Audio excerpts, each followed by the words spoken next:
좋아요와 구독하기는 사랑입니다. 네, 안녕하세요. 2018년 3월 6일 부동산에 관련된 아주 특별한 이야기, 네, 부동산 별별사에 오신 여러분을 환영합니다. 자, 오늘은 특별한 분과 함께 진행을 한번 해보려고 하는데요. 간단한 자기소개 해주시죠. 안녕하십니까. 예, 저는 그 호주 부동산을 전문으로 지금까지 했었고요. 그 현지 멜버른에 이제 SB 부동산의 대표로 있습니다. 박현아라고 합니다. 안녕하세요.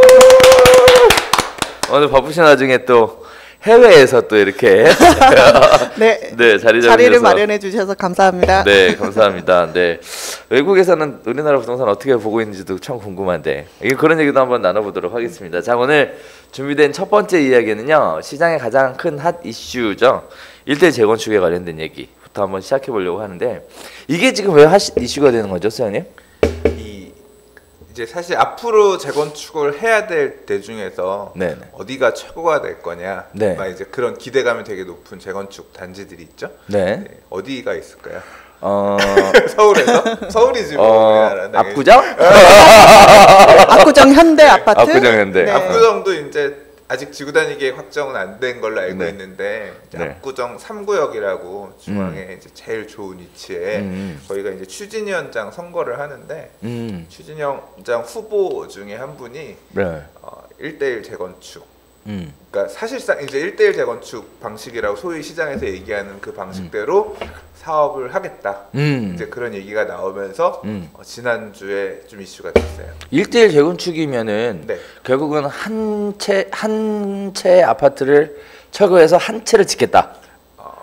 원래 의미는 그건 아니에요. 원래 아닌가요? 원래 의미는 그건 아닌데, 그러니까 이게 아파트를 재건축할 때는 도시및주거환경정비법에 따른 이제 재건축을 하다 보면 이제 건축할 수 있는 아파트의 규모 면적이 있어요. 그러니까 85제곱미터 이하를 몇 프로? 전체 건축하는 세대 중에 일정 비율 이렇게 해야 된다, 이런 규정이 있는데, 이제 지금 정확하게는 도시정비법 시행령 9조 2항에 보면 그 내용이 있는데, 이제 세대수를 그렇게 늘리지 않을 경우에, 그러니까 꼭 아파트를, 그러니까 기존에 있는 아파트들이 되게 중대형 평형 중심으로 만약에 만들어져 있단 말이에요. 근데 재건축을 헐고 다시 짓는데 30평대 이하로 60% 이상 지어라 이런 식으로 가버리면 큰 거 갖고 있었던 사람이 작은 평형으로 배정받아야 되는 상황이 생기잖아요. 우리는 그렇게 그러니까 그런 문제 때문에 이제 이런 시행령에서 별도의 규정을 둔 부분이 있어요. 그래서 그 내용에 따라서 이제 지금 전용 면적을 30% 범위 안에서 늘릴 수 있고, 그리고 이제 일반 분양하게 되는, 이게 용적률이라고 하는 게 기존에 이제 과거에 그 땅에 주어진 용적률을 다 못 찾아 먹은 아파트라고 하면 재건축을 통해서 용적률을 다 찾아 먹을 수 있잖아요. 그러니까 그렇게 용적률을 찾아 먹으면서, 그러니까 전용 면적도 일정 부분 늘리고 해도 용적률이 남는 건 이제 일반 분양할 수가 있거든요. 이렇게 일반 분양하는 아파트는 전부 다 85제곱미터 이하, 국민주택 규모 이하로 공급한다라는 조건 두 개를 갖추면 앞서 얘기한 그 주택 비율을 안 지키고 해도 된다, 그런 규정이 그런 규정. 그 내용에 따라서 우리는 하겠다라는 이제 어떤 그 선거 공약? 공약을 가지신 분께서 이제 추진위원장이 되면서 이제 압구정은 중대형 평형 중심의 재건축 단지로 재건축 사업이 갈 수 있겠다. 아직 뭐 이제 추진이 단계이기 때문에 뭐 아직 뭐 그런 방향으로 일단은 가겠다라고 한 거니까. 근데 아직 말은 그 여러 가지 말들은 많습니다. 실제로 이제 이렇게 되면 일반 분양 개수가 많이 없기 때문에 조합원들이 추가 부담금들을 많이 부담해 가면서 사업을 해야 되는 방식이거든요. 그래서 추후에 어떤 식으로 결정 날지는 계속 추이는 좀 봐야 되는 상황입니다. 기본적으로 건축비는 조합원이 부담해야 되겠네, 그러면. 일반 분양 개수가 거의 없다라고 하면, 그러니까요. 분양 수입이 들어올 게 없으니까 결국 철거하고 철거한 기간 동안 금융 비용들 조합원이 부담해야 되고, 그다음에 새로 짓는 아파트의 건축비도 조합원들이 부담해야 되니까, 조달 자금의 상당 부분이 조합원들 몫이죠. 그러니까 그러면 이제 따져봐야겠네요, 진짜. 그건 조합원들이 의사 결정을 하는 거예요. 그거는 우리는 그냥 돈 있으니까 내 집 팔고 내가 좀 더 큰 집 짓겠다는데 뭐 부담하겠다라고. 그리고 그런 사례가 있어요. 있어요? 네, 그런 식으로 한 사례가 있어요. 그래서 충분히 가능할 것이다. 좋습니다. 생각해볼 만한 조합원들 입장에서는 생각해볼 만한 카드죠. 일단은 그 현대 아파트 재건축 외에도 이제 향후 강남 쪽 재건축 아파트의 이제 평당 단가는 1억 원대가 될 것이라는 제가 이제 풍문을 들은 적이 있어요. 그런 얘기는 있죠? 네네. 어떻게 생각하십니까? 저는 그런 예측을 하지는 못해요. 근데 지금 이미 지금 달려가고 있긴 해요. 1억 원 시대가 10년 전부터 있었어요. 왜냐하면 이제 뭐 2007년 8년 이 시절에 개포 우성 아파트, 그 우선미의 그 우성 아파트 같은 경우에 뭐 평당 6천만 원이 그 당시에도 이미 넘었던 걸로 알고 있거든요. 그래서 뭐 평당 1억 시대가 올 거다 그런 얘기가 있었는데 아니 뭐 평당 1억 언젠간 되겠죠. 아니 지금 당장 뭐 언젠간 지금 되겠죠. 강남권에 있는 새 아파트 한강변 새 아파트들 중에서 최고 로얄이라고 할 수 있는 애들은 지금 1억 원대를 향해 달려가고 있는 것 같아요. 지금 뭐 26억 34평형 아파트가 26억 하니까 그럼 얼마예요? 83, 24. 벌써 거의 한 8천만 원대까지 놓은 것 같으니까. 그러면 결국은 강남 아파트 재건축이든 뭐 새 아파트든 결국은 그들만의 리그가 앞으로 될 수 있겠다는 말씀이신가요? 가능할 수도 있겠지요. 모르겠어요. 또 돈 가치도 계속 떨어지고 있고 우리나라의 그러니까 사실 그런 아파트들은 일반적인 아파트 개념으로 저는 생각하지는 않고 범접할 수 없는 그러니까 우리나라에서 가장 잘 팔리는 주거 형태가 가장 선호도가 높은 주거 형태가 아파트이다 보니까 그리고 어떤 소규모 이런 것보다는 대단지 아파트에서 뭐 전망을 갖추고 있는 뭐 이런 인프라를 갖추고 있는 주거지역 선호도가 높기 때문에 그 중에 일부가 그렇게 좀 그래도 제가 그 최근에 읽은 기사 중에 그 10억 원 이상을 거래하는 이제 그 부동산 거래하시는 분들이 이미 30%를 넘어갔다고. 그러면 10억 이상을 거래하신 분들은 뭐 20억, 30억대 진입하시는 거는 어려운 일은 아니라고 보거든요. 그러면은 시장에서 한 30% 이상은 그들의 리그에서 플레이를 할 수 있지 않을까 그런 예상입니다. 네, 그런 예상을 하시는군요. 네, 알겠습니다. 네, 자, 지금 이제 1대1 재건축 관련된 새로운 이슈에 관련된 이야기가 있었는데 결국은 이런 정의가 내려질 것 같아요. 재건축을 해서 지분 가격 상승률이 크냐, 아니면 비용이 더 크냐. 상승률이 크면 재건축하는 거고, 비용이 크면 못하는 거네. 결국은. 그거는 이제 이게 조합이 하는 일이니까. 그렇죠. 조합원들이 의사 결정을 해서.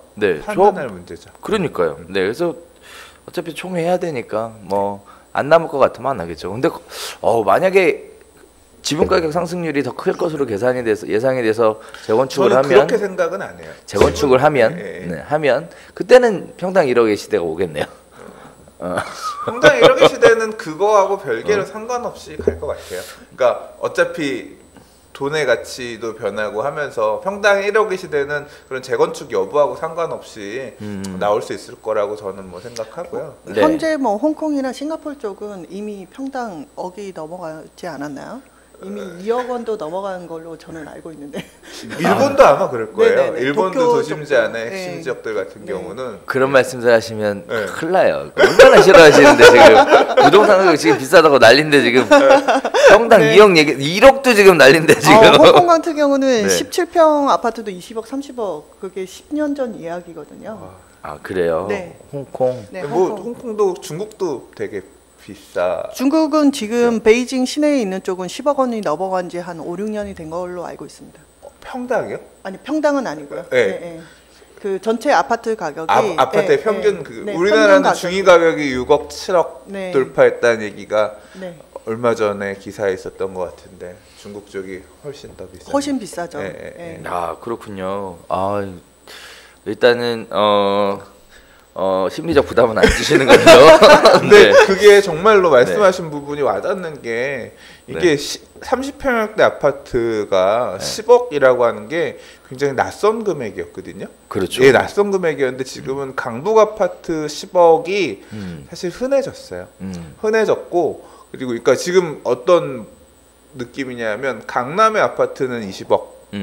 대에 지금 안착하는 모양새로 보이고 강북의 아파트들 중에서 인기 아파트들 10억대는 벌써 안착했고 지금 이제 그래서 강북 아파트는 10억에서 15억을 향해 막 달려가고 있는 느낌이고 강남 아파트들 같은 경우는 20억에서 30억을 향해 달려가고 있는 그러니까 지금 지난 한 2년간의 급상승기를 통해서 이제 그래프 상으로는 그렇게 보이는 것 같아요. 당산동 재개발 지역 쪽에 새로 들어선 영등포 롯데캐슬이라든지 아니면은 뭐 대림에서 지은 아크로타워라든지 이미 85제곱미터인데 10억 가까이를 넘어서고 있어요.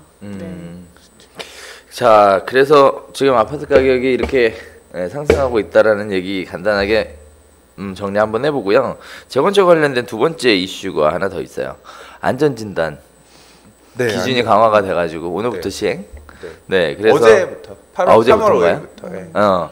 어제부터 시행. 그래서 지금 뭐 난리 났죠? 특히 목동?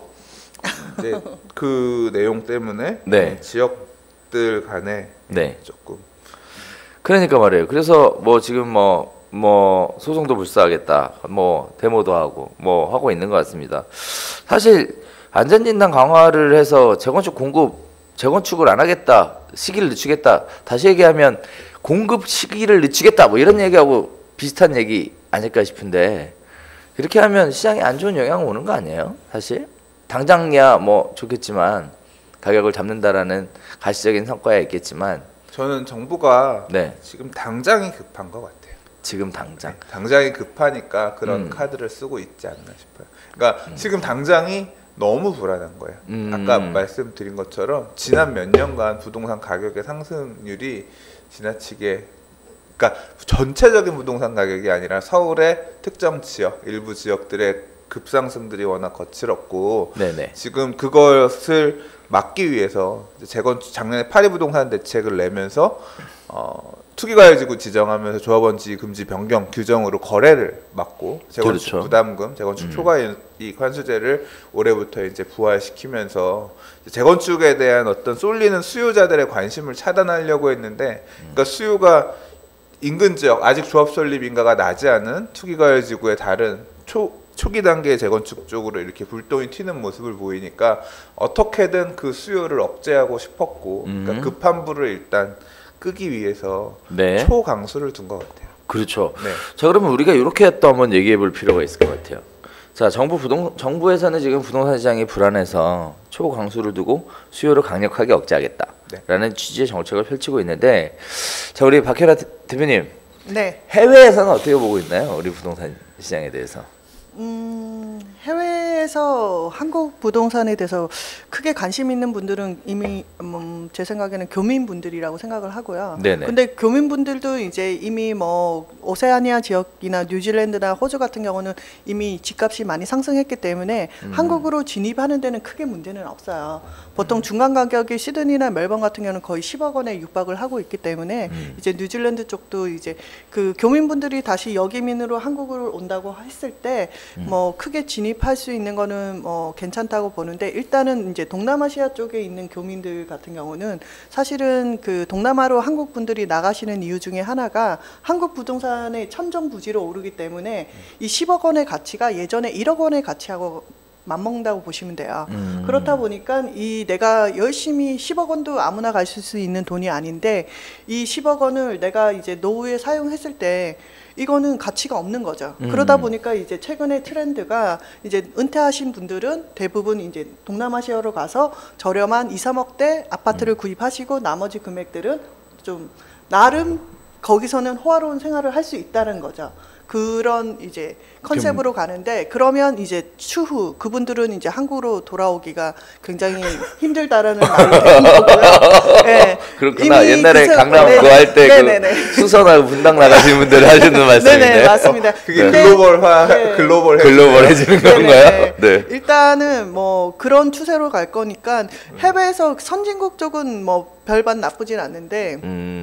동남아나 이제 이미 나가신 분들은 그냥 다시 진입하기는 어려울 것 같고요. 한국도 지금 서울 쪽만 이렇게 이제 붐업이 일어난 건 2008년도 GFC 이후로 사실 너무나 오랫동안 부진한 이유 탓에 2015년까지 많은 고통을 받지 않았습니까? 그러다 보니까 2015년부터 이제 거래량이 이제 상승하면서 그때부터 이제 사람들이 돈이 돌기 시작한 거죠. 이제 돈이 돌기 시작하다 보니까 사람들이 이왕이면 이제 좋은 노른자 땅에 이제 알짜배기 하나만 가지고 싶은 그런 심리인 것 같아요. 말씀을 들어보니까 부동산 시장의 양극화가 국가 간에도 나타나고 있고, 네, 맞습니다. 그러니까 우리나라 안에서도 지역에 따라 나타나고 있고. 최근에 2030 세대 같은 경우는 이제 뭐 해외 여행이 일단은 굉장히 활성화되다 보니까 이제 시골이나 지방에서 내려가는 것보다는 차라리 외국 가서 살겠다 그런 입장들이 많아요. 그게 이제 트렌드라고 자리 잡는다고 보시. 제 친구들 중에도 외국 사는 애들 되게 많아요. 막 그래요? 네, 걔네가 뭐 대단해서 친구들을 비하하는 게 아니라, 그러니까 취업을 그 외국으로 나가서 하게 되니까 그냥 외국에서 그냥 그렇게 사는 친구들도 되게 많아요. 그 이유 중에 하나가 우리나라 최저시급이 지금 7,500원인가요? 네. 7,500원으로 올랐다고 하더라도 선진국의 시급에 못 미치는 거죠. 그 호주 같은 경우는 최저 시급이 지금 18불인데 18불이 그 호주 달러가 지금 내려가서 안타깝지만 한 15,000원은 돼요. 2,200원대였을 때는 2만 원이 넘었던 거죠. 그러면 어마어마한 돈이었었어요. 그러다 보니까 그 친구들이 똑같은 한국에서 뭐 그 세븐일레븐이나 그 아르바이트를 한 달에 뭐 150 정도 받는다고 하면 그 호주나 아니면 일본이나 이런 다른 나라 선진국으로 갔을 때 시급이 최저 시급이 뭐 18불인데 그 열심히 본인이 뭐 호텔에서 뭐 그런 일들을 일을 하든지 아니면은 뭐 농장에서 하시더라도 일단 한 달에 벌 수 있는 돈이 한 4-5천 불은 돼요. 그러다 보니까 1년에 4-5만 불 정도는 벌 수 있으니까 워킹 홀리데이들이 많이 나가는 거고, 그리고 웬만하면 거기서 자리 잡으시려고 하는 게 어느 정도 복지도 이제 젊은 세대들을 위한 복지들이 있는 거고, 영주권을 따지 못해도 그 거주하는 기간 동안은 한국에서 버는 것보다는 3배는 버니까 그래서 그걸 들고 한국에서 종잣돈을 마련해서 들어오려는 그런 분위기들이 많은 거죠. 그래도 거주하는 데 있어서 사용되는 일종의 비용 자체도 높지 않아요? 그렇다 보니까 이제 젊은 친구들이 이제 호주 같은 경우는 이제 아파트 가격도 비싸고 이제 거주비가 비싸요. 그러다 보니까 이제 조금 슬픈 얘기긴 하지만 뭐 방 2개짜리 아파트 같은 경우에는 5명, 6명 같이 쉐어하는 그런 분위기로 비용을 거주하면서 최소화시키는 거죠. 그렇다 보면 한국에서 혼자 사는 비용이랑 거의 비슷하거든요. 쉐어하우스네. 네네. 쉐어하우스가 굉장히 뭐 붐이 일어나는 거고, 시드니 같은 경우는 방 3개짜리는 최대 15명까지 거주를 하기 때문에. 우와. 네. 쩌는데. 이거는 사실이고, 그리고 호주 뉴스에서 굉장히 이슈화된 내용들이에요. 그러다 보니까 거기서는 어떻게든 친구들이 나가서 돈을 단기간에 벌어서 나가야 되기 때문에 그게 현실이라고 보시면 되고, 최대한 아껴서 내가 세이브를 저축을 해서 그 돈을 한국으로 가져왔을 때 종잣돈이 생길 수가 있고, 그 돈으로 뭐 전세를 얻는다든지 아니면은 뭐 집을 조그만한 거라도 장만을 하든지 아니면 비즈니스를 하든지 이런 종잣돈을 빨리 마련할 수 있는 근거가 된다는 거죠. 야, 슬프다. 슬프긴 하네요. 근데 슬픈 스토리지만 그건 현실이에요. 네. 아니 그러니까 한편으로는 또 이런 생각도 드네요. 요즘 젊은 분들은 굉장히 스마트하시네요. 아르바이트 국내에서 안 하고 외국에서 하겠다는 얘기 아니에요 지금? 언어가 돼야 되는 거 아니에요? 뭐 언어가 굳이 편하진 않아도 열린 사고죠. 그리고 워킹 홀리데이란 제도들이 잘 되어 있기 때문에 1년에서 최대 2년까지는 그 기간 30살 전까지는 충분히 활용할 수 있기 때문에 오히려 한국에서 뭐 취업이 힘들거나 아니면은 뭐 아르바이트를 하는 이보다도 외국 가서 경험을 쌓으면서 힘들더라도 뭐 여러 가지 경험을 하겠다. 경험도 쌓고 돈도 벌고. 그렇죠. 예, 최근에 뭐 세바시에 나온 뭐 모험가 분이 있으신데 그분 같은 경우는 뭐 삼성전자에서 뭐 마케팅까지 하신 분인데 그분도 이제 호주 가서 그런 뭐 서핑 일이라든지 여러 가지 일들을 해서 본인이 이제 뭐 여러 가지 성취를 했다 이런 말들을 들은 적이 있거든요. 예, 그러다 보니까 제 생각에는 기회의 땅은 아니고 제가 봤을 때 어떤 일을 해도 최저 기본 시급을 많이 주는 땅. 그러다 보니까 내 생활이 보장이 되는 땅. 왜냐하면 한국에서는 아무리 시급을 150만 원 받더라도 부모님한테 얹혀 있지 않은 이상은 사실 독립해서 살기엔 너무나 빠듯한 돈이잖아요. 그러다 보니까 아무래도 저도 예전에 그거 2000년도 초쯤에 저도 이제 한국에 다시 와서 뭐 한 200만 원 정도 월급을 받아가면서 뭐 그 회사 생활을 했는데 정말 빠듯하더라고요. 그런 생활이지 않을까. 모을 수 있는 여력은 없는 거죠. 오늘 쇼킹한 얘기 막 나오네. 방 3개 15명이라고요? 네. 흔한 일인데요. 지금 현재로서는. 그래요? 네. 그러니까 역으로 얘기하면 이런 얘기도 되겠네. 방 3개를 15명이 산다는 얘기는 결국은 방값이 그만큼 비싸니까. 시드니는 천정부지죠. 그러니까 15명이 사여야. 시드니가 중간 가격이 일단은 10억이 넘어갔으니까 뭐 괜찮은 거 사시려고 하면 10억에서 20억이고 뭐 한 달에 렌트비가 시드니 지역은 30km가 넘어가는 방 2개짜리 아파트가 뭐 만약에 85제곱미터다 이러면 가족들이 살려면 한 달에 300만 원 정도가 렌트비로 나가야 되는 거죠. 300 정도. 예, 근데 이제 시내라면 더 많이 나가겠죠.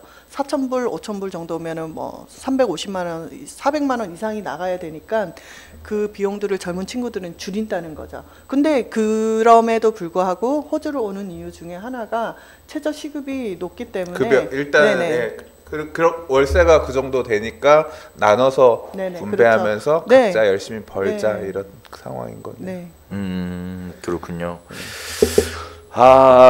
일단은 재건축 안전진단 얘기 나오다가 지금 뭐 갑자기 막 호주 얘기까지 막 너무 많이 갔네요. 네, 괜찮습니다. 네, 저희가 대본이 없는 관계로 자, 그러면은 또 이제 두 번째 주제로 넘어가 보면 요새 역전세난 얘기가 자꾸 매스컴에서 흘려요. 그 역전세난 진짜예요? 전 이해가 안 되는데. 그런 거 같아요. 진짜? 저는 역전세난 위험은 좀 있는 것 같아요. 올해는. 올해? 왜요? 갭 투자하신 분들을 위한. 일단은 양쪽이 다 걸려 있어요. 그러니까 올해 1월달, 2월달에 서울시 아파트 거래량이 역대 최고치예요. 그러니까 작년 12월 거래량보다 1월이 더 많아. 올해 1월이 더 많았고요. 올해 1월 거래량보다 2월이 더 많아요. 이 거래가 많다는 이 거래는 그 안에 면면을 보면 실수요자들이 내가 거주할 만한 집을 사는 경우도 있을 수 있겠지만 이제 소위 말해서 전세를 껴놓고 가격이 막 올라가는 게 너무 부담스러우니까 지금 있는 전세를 껴놓고 미리 좀 매수해두자라고 하는 소위 말하는 솔직히 말해서 지금은 갭 투자라고 얘기하기도 그래요. 매매가랑 전세가 차이들이 벌어진 적들이 너무 많아서. 근데 이제 그런 식의 거래들이 지금 다 집계에 나와 있는 거거든요. 이제 그런 물량들 중에서 보통 이제 매도자가 거주하거나 거주하다가 이제 전세를 얼마 놓을 수 있으니까 전세를 그만큼 껴줄게요. 뭐 부동산들이 이런 식으로 해서 매매하는 사례들도 되게 많아요. 근데 이제 그런 경우에 전세 물량들이 말 그대로 재고주택의 전세 물량들이 시장에 나오기 시작하는 거죠. 그 물량이 하나가 있고 작년 하반기부터 이제 수도권 서울 인근에 있는 수도권들의 입주 물량들이 계속 늘어나고 있거든요. 입주 물량들이 쌓이고 있어요. 그리고 이제 올 하반기부터는 서울 안에서 입주 물량들도 늘어나기 시작하거든요. 계속 뭐 올해 송파 같은 경우는 헬리오시티 하나만 해도 거의 10,000세대잖아요. 송파가 올해 1,500세대인가 입주하는데 그러니까 그런 입주 물량들 올해부터 서초구 입주 물량도 많아요. 그래요. 그러니까 그러니까 지난 2-3년간 분양했던 공급 물량들이 이제 입주들로 계속 차곡차곡 사람들을 채워야 되는데 이제 수요자들이 고민하는 건 그런 거거든요. 좀 집 역이라든가 직장 가까운 서울 안에 있는 말 그대로 재고주택, 그렇죠. 기존에 있는 아파트를 갈 거냐, 아니면 조금 저렴하더라도 새 아파트 잘 갖춰져 있는 뭐 신도시나 택지지구 아파트를 갈 거냐, 이제 이런 고민들 하면서 가잖아요. 일단은 선택할 수 있는 물량들은 늘어나니까 만약에 신도시로 가야겠다라고 하면 살고 있던 서울에 있는 아파트의 임대 물량이 하나가 나오잖아요. 그렇죠. 재고주택 물량이 나오잖아요. 그렇죠. 그런 것들이 계속 이쪽 저쪽에서 물량들이 계속 나오면서 올해는 전세 가격이 조금 약보합으로 갈 수밖에 없는 상황인 것 같아요. 근데 저는 개인적으로 조금 요즘 나온 신문 기사와 관련해서 좀 시장 상황하고 좀 안 맞는 것 같아요. 왜냐면 역전세는 아직 시작 안 된 것 같거든요. 아직 멀었거든. 입주 물량 지금 나온 게 아니라 나온다는 거잖아요. 그러니까 지금 서울 수도권에 있는 입주 물량은 이미 진행형이고, 진행형이고, 그래서 그걸로 인해서 감정원에서 이제 매주 통계 이 자료들 지표들 발표하는데 가격지수 전세지수 발표하는데 이미 그래서 지지난주부터 전세 가격은 하락. 네, 70% 이하. 그래요. 그래서 이제 그런 식으로 이미 지표상으로는 나타나고 있다. 서울도 영향을 받고 있다. 그렇게 보여져요. 그 내용을 기사화하면서 이제 좀 더 나가신 분들은 역전세난에 대한 우려까지도 이제 기사화되고 있는 상황인 것 같아요. 최근에 이제 이런 거는 있어요. 예전에 전세를 찾아서 다니시던 분들의 숫자가 많이 줄어들었다라는 것까지는 시장에서 직접적으로 느껴지거든요. 그런데 실제 가격이 다운됐다는 거는 솔직히 안 느껴져요. 안 느껴져서 그 통계를 뽑을 때 과연 바운더리를 예전에 한번 우리 별별수다 할 때 있었잖아요.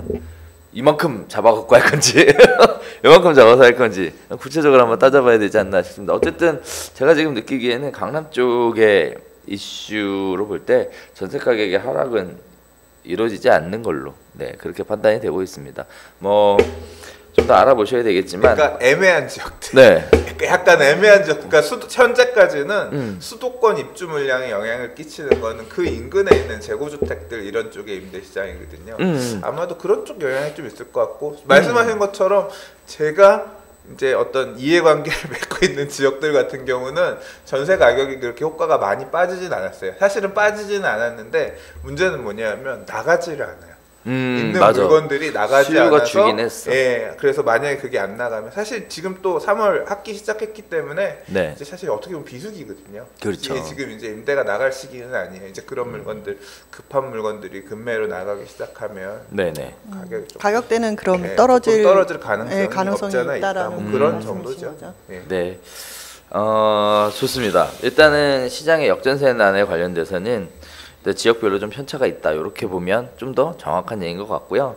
역전세난이 발생될 수 있다라는 가능성을 염두에 두고 거기에 따라서 미리 준비하는 지혜가 좀 필요한 것 같아요. 갭 투자를 하시려는 분들이, 그러니까 제가 생각하는 부분은 그거예요. 전세가를 부동산에서 얘기하는 거 너무 그만큼 받을 수 있어요 라는 부분을 너무 신뢰했다가는 이 매매 대금 차액 만들지 못해서 곤란할 수 있는 상황이니 조금 주의해야 된다 정도고요.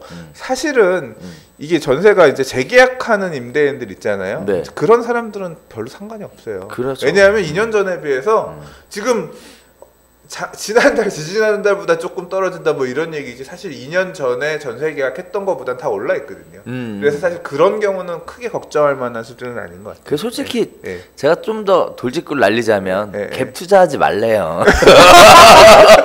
그 얘기예요 지금. 정부에서는 결국은 갭 투자하지 말고 자기 거 한 채만 가지고 있어라, 그런 개념 아닌가요? 그러니까 보도 자료의 의미도 거의 그런 뉘앙스로 나오는. 근데 솔직히 저도 갭 투자를 생각을 해봤는데 그 우리나라의 전세라는 그 개념 자체가 굉장히 크기 때문에 대출과 맞먹는 거잖아요. 그렇기 때문에 사실은 위험한 일이에요. 그 정도, 위험해요. 그 정도로 전세는 좋은 아니에요. 갭 투자가 위험하다는 게 그 레버리지를 그 정도로 뭐 70% 80% 정도 해외에서는 그 모기지 론을 그렇게 일으키는데 한국에서 갭 투자라는 건 굉장히 내가 모기지 론을 일으키지 않는, 레버리지를 일으키지 않는 그 선에서 그냥 내 현금만 들어가는 거잖아요. 에코티 투자만 들어가는 건데 결국은 나의 자산의 그 주택담보 비율을 내가 이제 나중에 대출에서 이제 대출이라도 막을 수 있는 능력이 안 되면 사면 조금 리스크가 큰 것 같아요. 일단 네.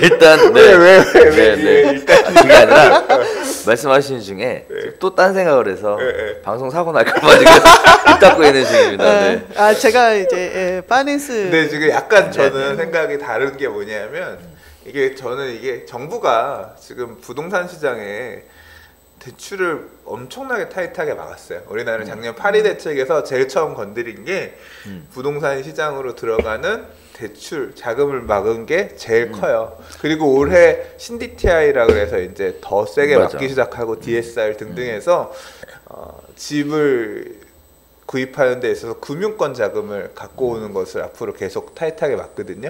그러니까 집 사고 싶은 사람은 금융권 돈을 갖고 올 수 없으니까 그냥 사금융이라고 할 수 있는 전세를 이제 사실 이제 어떻게 보면 시장이 그렇게 좀 가고 있는 부분이 없잖아요. 아 정부에서 사금융 활성화를 위해 노력하고 있는데 그러니까 그게 지금 전세자금 대출이 증가했다는 기사도 있어요. 네네. 전세자금 대출이 증가한 게 그 기사에서는 어떻게 설명을 했냐면 전세자금 대출이 작년에 비해서 몇 주더라. 아무튼 30% 정도가 제가 늘어났던 걸로 알고 있어요. 그럼 그 늘어난 내용에 대해서 기사에서는 전세자금이 올랐기 때문에 전세자금 대출도 그만큼 늘어났다. 4대 은행이 지금 발행한 전세자금 대출 금액이 얼마다란 그 기사였거든요. 그 논조는 그거였어요. 전세자금이 늘었으니까 전세자금 대출도 늘어난 거다라고 얘기를 하는데 제가 필드에서 느끼는 내용은 뭐냐면 이렇게 투자자들 얘기하는 거 들어보면 그래요. 지금 내가 쓸 수 있는 대출, 새 집을 담보로 대출을 추가로 받는 거, 내가 구입하는 집 담보로 추가 대출 받는 건 어려우니까 내가 할 수 있는 건 뭐냐면 내가 지금 살고 있는 전세 있잖아요. 네. 거기 풀로 땡기는 거예요.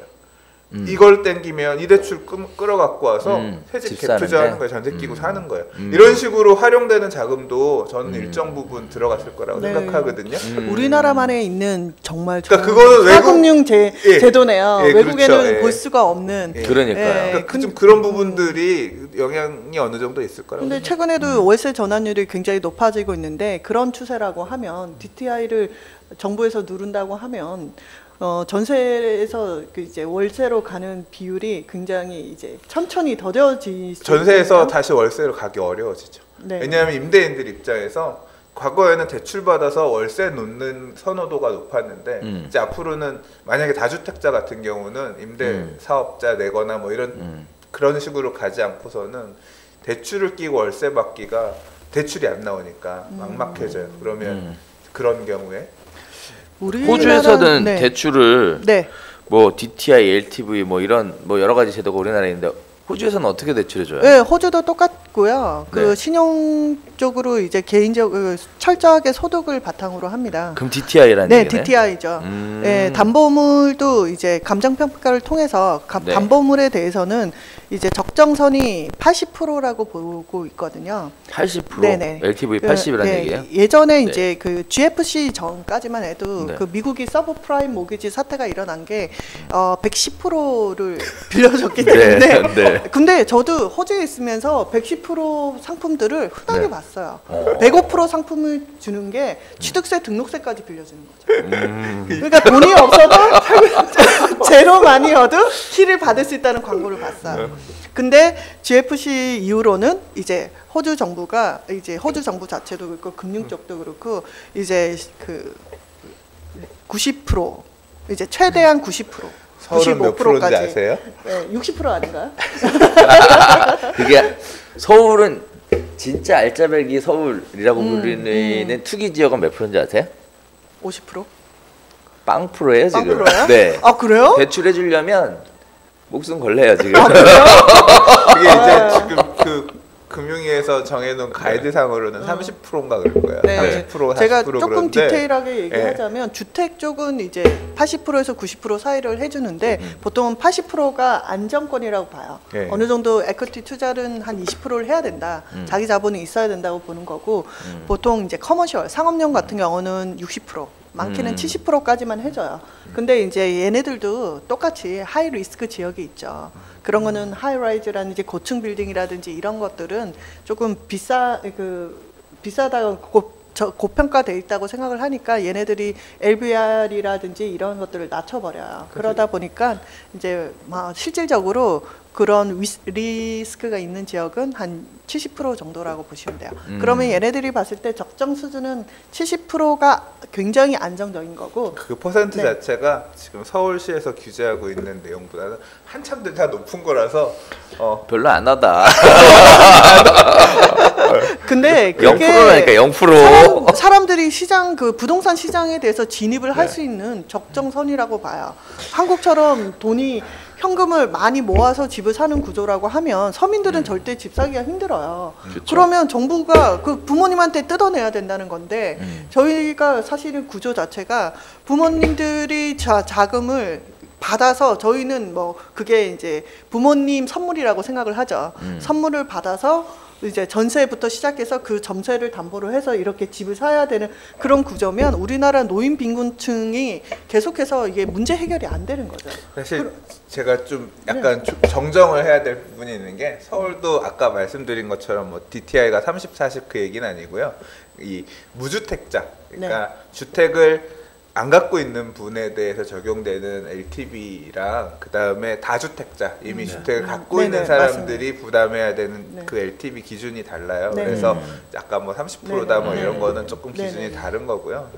또 실수할까봐 또. 그렇지, 그렇지. 정부가 그런 부분은 고려해서 사실 정책을 하고 있는 상황인 거니까. 네, 근데 뭐 사실은 첫 주택 구매자들은 뭐 저도 그랬듯이 메이저 시장으로 그 진입을 할 수는 없어요. 사실 처음에는 외곽에서 시작해서 그걸 굴려서 안쪽으로 진입을 하는 거지.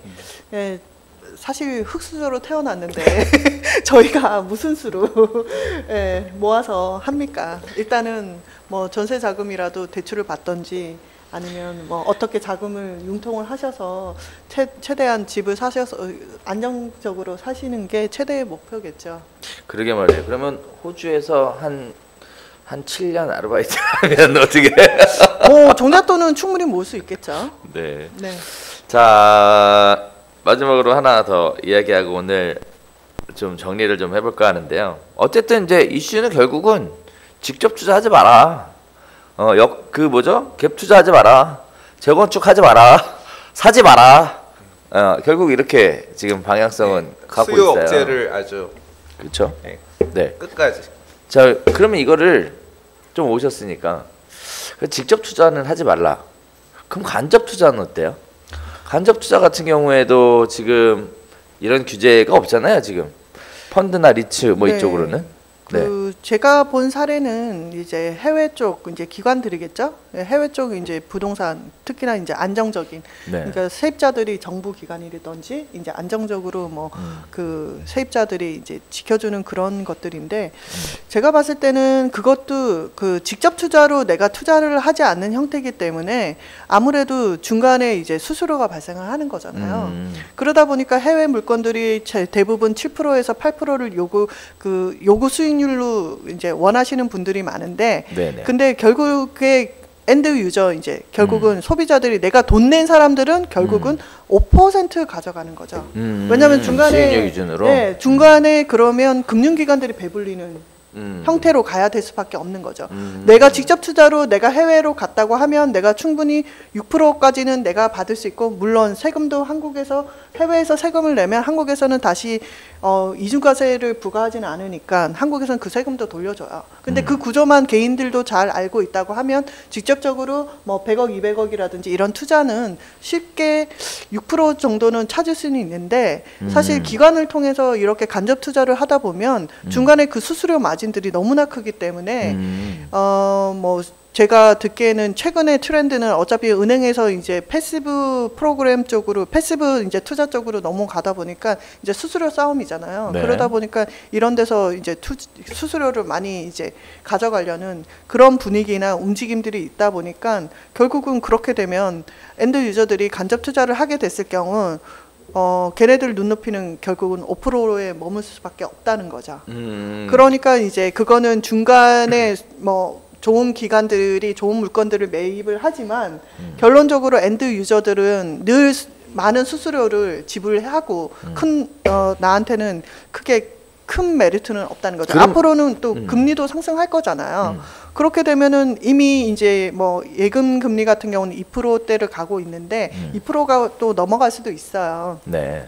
호주 같은 경우는 이제 한 3% 정도. 그 하나은행 같은 경우도 최근에 뭐 반짝 세일을 하더라도 3%대도 팔았거든요.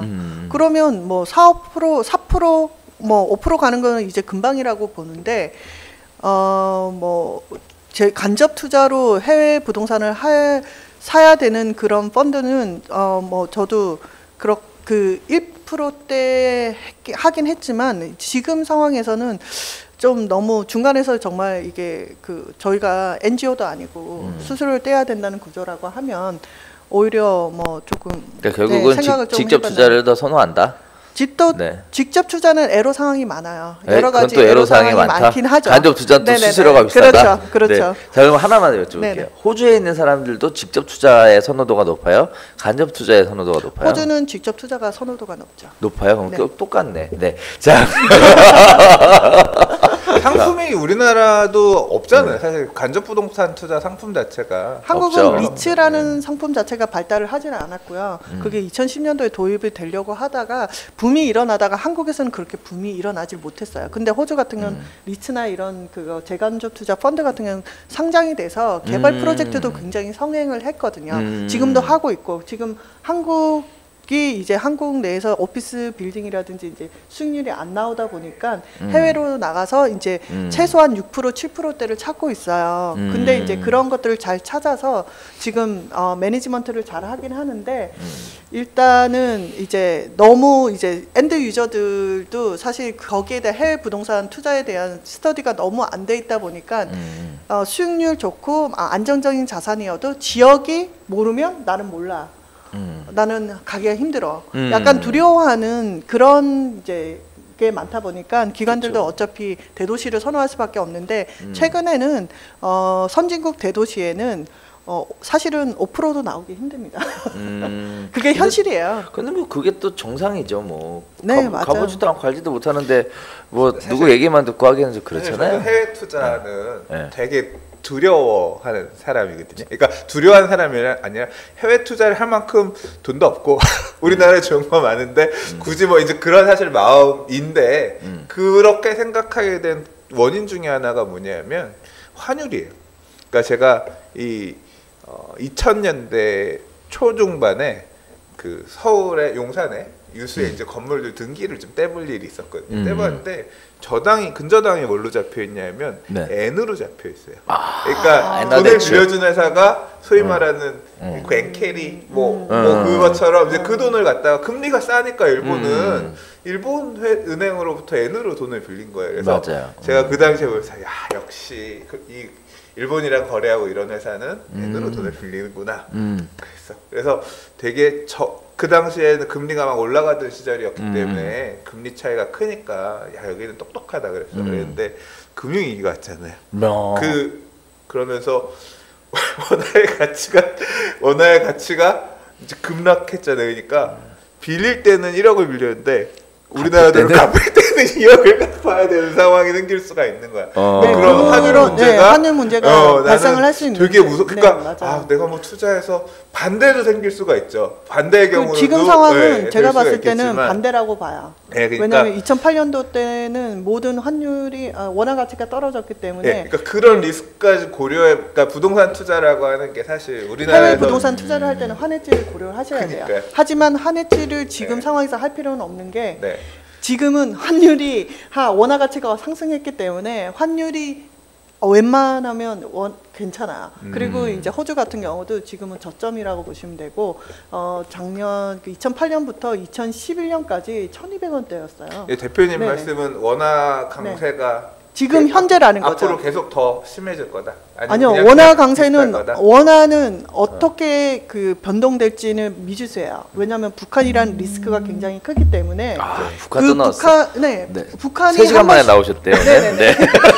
북한이라는 리스크가 대북 리스크가 있기 때문에 언제든지 흔들릴 수 있는 게 원화예요. 그렇다 보니까 이제 강남에 이제 돈이 있으신 분들은 금고에 뭐 달러를 항상 재놓으시는 분들이 많은 상황이고요.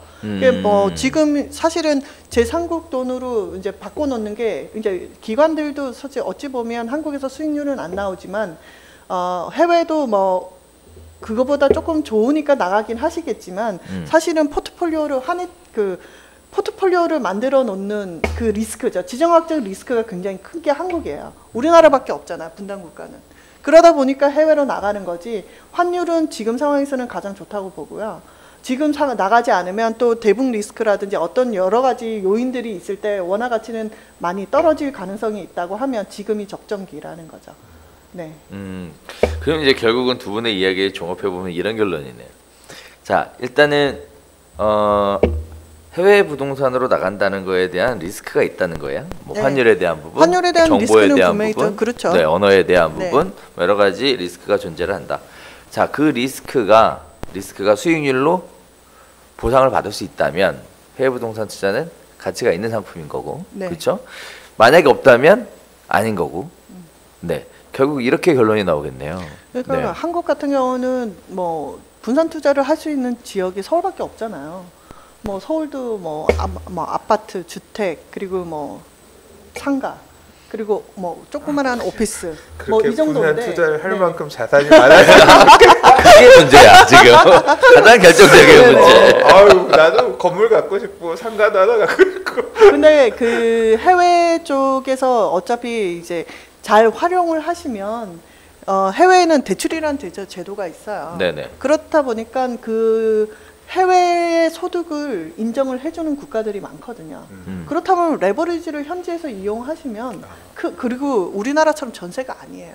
그러다 보니까 월세 개념이기 때문에 어느 정도 에퀴티 일정 부분만 에퀴티를 넣으시고 레버리지를 활용하신다고 하면 뭐 큰 무리는 없는데 요즘에 이제 그 트럼프 대통령 덕분에 다른 나라들도 이제 약간 문을 좀 닫는 추세예요. 그리고 이제 캐나다나 호주 같은 경우도 이제 외국인 투자세를 늘려가지고 좀 그리고 대출이라든지 이런 거 많이 막았어요. 그러다 보니까 2금융권이나 3금융권에서 조금 금리를 높이더라도 빌려주는 사례들이 지금 막 발달하고 있는데 예전 같은 경우는 뭐 그냥 일반 금융권에서 다 빌려줬기 때문에 손쉽게 해외 투자가 가능했는데 그때는 몰라서 못한 거죠. 그러면은 호주 같은 경우는 외국인이 부동산 투자한다 그러는데 돈 빌려줘요? 호주 은행에서? 예전에는 다 빌려줬어요. 지금은? 2년 전부터 네. 이제 은행들 주요 4대 은행에서 다 막았죠. 2년 전부터 막았어요. 그 전엔 다 됐었어요.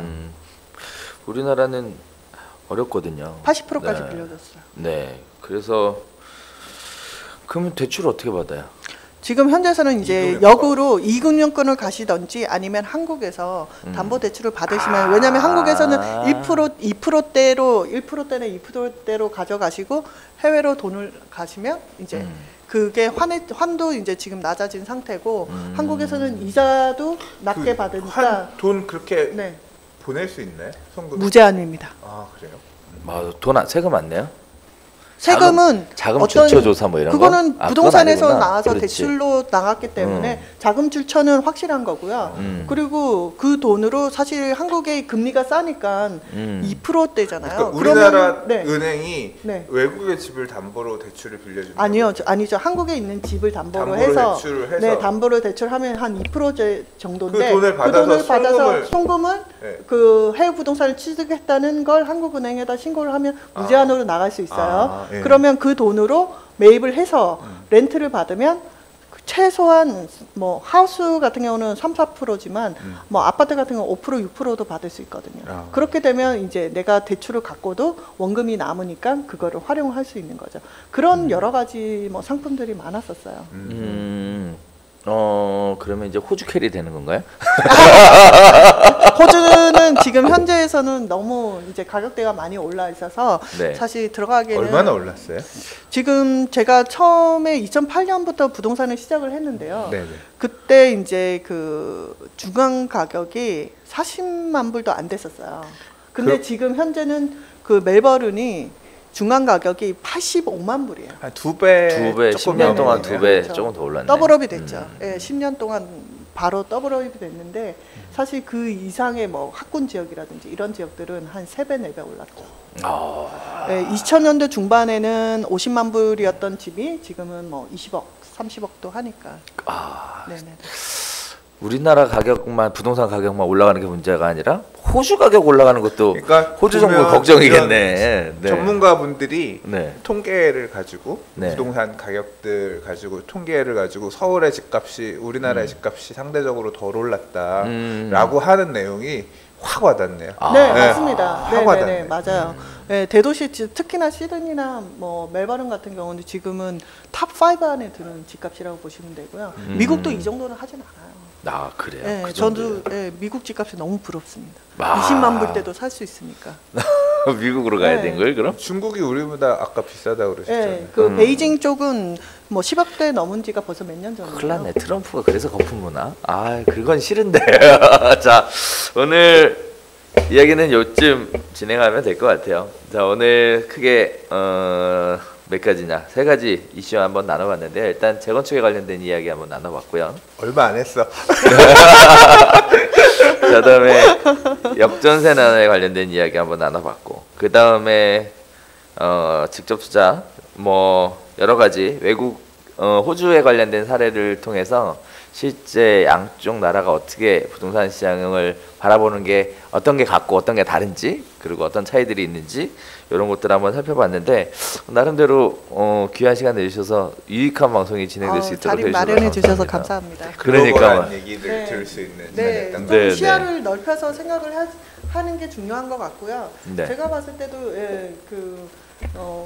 카페장님도 굉장히 훌륭한 그 안목을 가지고 계시다고 생각을 하는데, 조금만 더, 왜냐하면 이제 우리나라 이제는 글로벌 시대예요. 사실 이제 젊은 세대들은 90년대 이후 세대들은 영어 못하는 친구들도 없고 이제는 해외에서 큰일 났다. 영어를 정말 잘해요. 기본적으로 의사소통을 힘들어하지 않기 때문에 앞으로는 전 세계 시장이 저희 이제 경쟁 시대라고 보시면 돼요. 큰일 났네. 대한민국 부동산도 다 이해가 안 되는데 이제 해외 부동산도 이해를 해야 되는 거예요? 일단은 종잣돈부터 마련하는 걸로 하고 오늘 방송은 여기서 인사드리도록 하겠습니다. 저희 방송 앞으로도 지속적으로 시청해 주시고요. 그리고 좋은 의견 많이 주시면 감사하겠습니다. 저희는 다음 주에 또 새로운 이야기를 가지고 찾아뵙도록 하겠습니다. 감사합니다. 감사합니다.